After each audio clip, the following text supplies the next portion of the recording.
ازادي غواړي. پاکستان خو آزاد ده، حکومت چې خلکو ووټونه نه کړل در خپل حلقې نه د الیکشن نه وګټلی، نو لحاظه چې اوس پاکستان په حالت جنګ چې د هره ورځ په بارډر باندې خلک مړېږي، ته د چا ایجنډا دې روانه کړې ده؟ د اسلام ایجنډا خو دا نه ده. موږ تاسو سره یو، اسلام خبرې پاره روزه اول به موږ تحریک انصاف وال تاسو سره ولاړ یو، خو ته د اسلام خبرې پاره نه روان، ته د کرسۍ خبرې پاره روان یې، ته غله بچ کولو پاره روان یې. لہذا موږ دا نه غواړو چې د کشمکش د کشیدګي سیاست وکړو. موږ تحریک انصاف یو د آزاد خیال، یو جمهوری سوچ وال او یو خلافت مدینه خبرې کولو وال حکومت ته. عمران خان په ټولې دنیا چې شاید اولنی دی حکمران دی چې موږ پیدا سوي یو، چې د ټرمپ ته وویله چې ټرمپه تا دا پیسې د افغانستان والې که په امریکې چې لګولې وی دا مات ګوډ روډونه به دې په جوړ کړي وی، هلته دې غل وخوړل. داسې امریکې ته څوک نشي ویلی. دا تاسو ته پته ده نن 81 ورځې وسوې، یعنی یو باندې 80 ورځې وسلې د کشمیر 80 لکه مسلمانان د هندوستان د 5 لکه د 9 لکه فوجونو په دایرې چې په حصار کې دي. بیمارانو ته دوایانې نه ملاویږي، اسپتال امبولانس ورته میسر نه ده، انساني حقوق چې کوم دي هغه دو ته حاصل نه دي. نن یو باندې 80 ورځې وسلې دا مظلومانو باندې د انډیا ظالم حکومت ظلم کوي لګیا ده. دا د هر مسلمان فرض ده، د هر انسان فرض ده چې هغه ضمیر لري، زړه لري، اولاد لري، او بیا مسلمان باندې پاک نبی صلی الله علیه و آله وسلم فرمان ده چې مسلمان د یو وجود په مثال دی. که وجود چې ګوته خوړېږي ټول وجود بېقراري،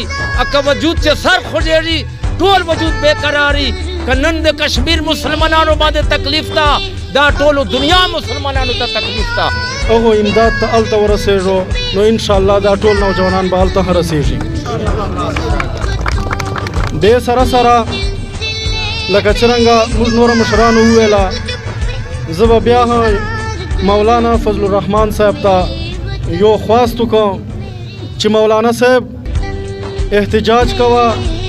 جمهوری حق ده د هرې پارټۍ، خو صرف دوره ورته ګوره چې 27 اکتوبر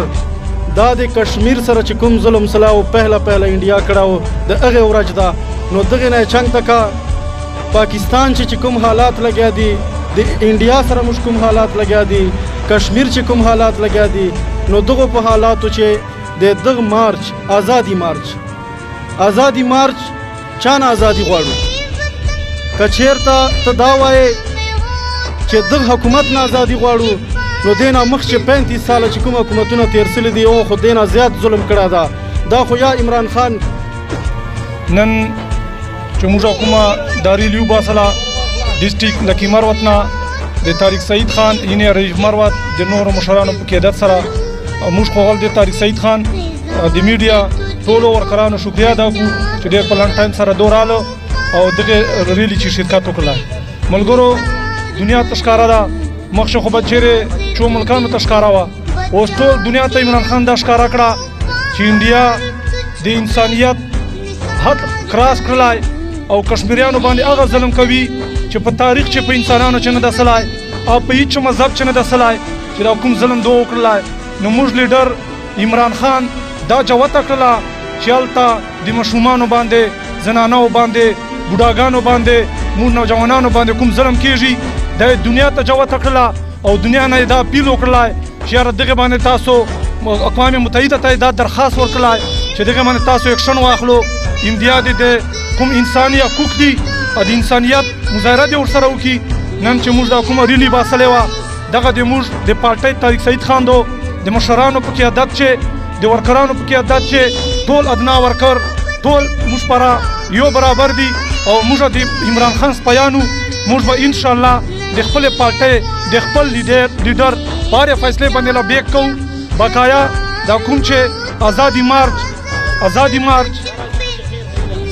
سوی دا ډیټ منتخب سوی ده، موږ صرف دا وایو چې ورونو تاسو موږ پاکستانیان یو، تاسو دغه شي ته وګورو چې دا نن د پاکستان تحریک انصاف د موږ پاکستان په کوم مناسبت سره ولاړ ده، د کشمیر په کوم ځای باندې ولاړ ده او د عمران خان چې کوم غله نیولي دي دغه دپاره تاسو ازادي مارچ نام ورکوو تاسو پاکستانیان یو دغه پاکستان نه خورو دغه پاکستان حق ته تر باندې موږ دا خواست درته کوو دا درخواست درته کوو چې یو پاکستانیان سره جوړ سو پاکستان چې څرنګه پاکستان تحریک انصاف امن راوستی ده تاسو موږ سره دغه چې شانه بشانه